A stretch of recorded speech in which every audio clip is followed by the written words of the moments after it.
There's nothing more exciting than sharing your art with the world. When we craft something that resonates with us, we want to share it with others so it resonates with them in the same way. That's just the basic nature of the artist. But unfortunately, we live in the age of the internet where pretty much everybody has an opinion about everything all of the time. And inevitably, those people who have something negative to say about pretty much everything will eventually make their way to you. If they haven't already, of course. Lately, my videos have been getting some more exposure, and I can't thank you guys for tuning in enough who have shown nothing but love and support. But with more love and support will also garner criticism.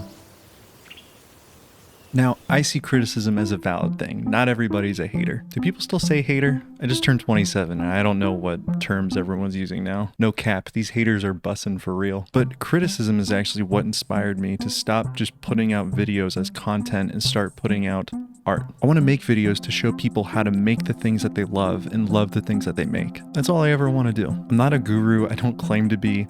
I always come to you guys as a fellow traveler. For a while I was putting out these motivational and productivity videos because I wanted to come from a place of someone who tried to have a career in music but failed because they did everything wrong. And with those videos came a fair share of criticism as me portraying myself as some kind of social media grind set bro influencer, and that really got to me. Because I considered what I was doing, the way I was trying to help others, as art. So naturally, when people started to criticize my art, I felt like that was a direct hit on who I was as a human being, someone who's just trying to show the joys of creating. So the question is, how do we deal with these negative comments? Do we just ignore them? Do we get in fights with strangers on the internet? It's an incredibly hard thing, but the only thing that you can do is see them as indifferences to perspective. If you want to get philosophical about it, which you know that I love to do, there are only three truths. First, there's objective truth. Objective truth can be proven physically. So if I say something like the earth is round,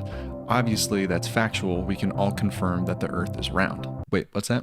People still think the earth is flat? Okay. Then there's normative truth. These are truths that we as a society have collectively agreed upon. So if we say the sky is blue, well, blue's not necessarily a thing. It's kind of just something that we made up. But we can all collectively agree that this is this one shade of color. And lastly, there's subjective truth, which is how you personally see experiences. So I live in Florida. People see it as this wonderfully sunny and incredible place to live. However, I see it more so as a lawless swamp. So when someone comments on your art, and here's the tricky part that you might not like, whether they say that your art changed their life or they want to see it flush down the toilet, both of those are subjective truth. And unfortunately, you have to treat all comments as subjective truth. Just because someone enjoys your art and maybe makes you feel good about what they say, that doesn't make them any more correct than the people who comment negatively on it. If we only focus on the positive remarks, then all we believe to be true is the positive. If we only focus on the positive remarks as what is true, then we start to cater to those people. And at that point, we stop making art for ourselves and we start making it for other people. And when we start focusing on making art for other people, we start losing that little bit of ourselves. Now, earlier I said that my art was to help others. Now, isn't that a contradiction? Well, the secret is, this video is for me. I have felt so shell-shocked by negative comments lately that I decided to write a whole video that's dedicated on how to get over it. See, fellow traveler, not a guru. But on the other side, since I've gotten these negative comments, I decided to stop making videos that I think other people would like and start just focusing on what I like. And oddly enough, the first video that I really focused that mentality on got 10,000 views in the first day it was out. If you want to see that video, I'll put a card right there so you can check it out. While it was incredibly exciting to put out the best performing video that's been on this channel, it was more excited to put something that I felt truly proud of out there. And even that video got rude comments, but, no pun intended, it didn't hurt as bad.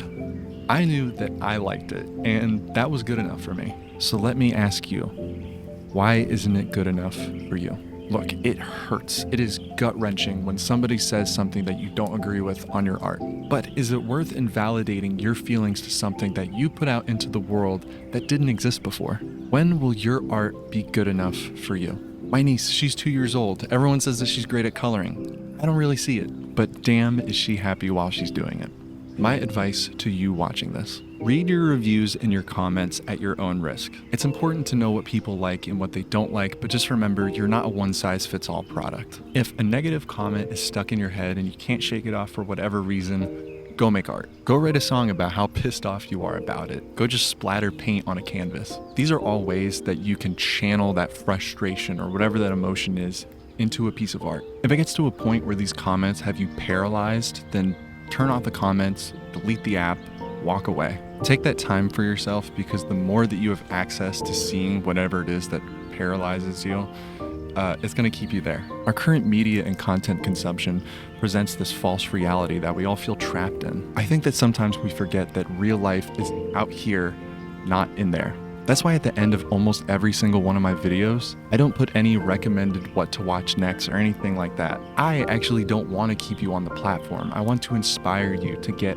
off of the platform and go make something for yourself. I would 100% rather you watch this video and be done than to try to trap you into watch time or keep you engaged or anything like that. I'm probably rambling at this point, but if there's any one takeaway that I want you to get from this video, something inside you told you to share your art with the rest of the world. It will resonate with some and it will not resonate with others. But you should always ask yourself when you're creating, does this resonate with me? And if yes, then nothing else matters.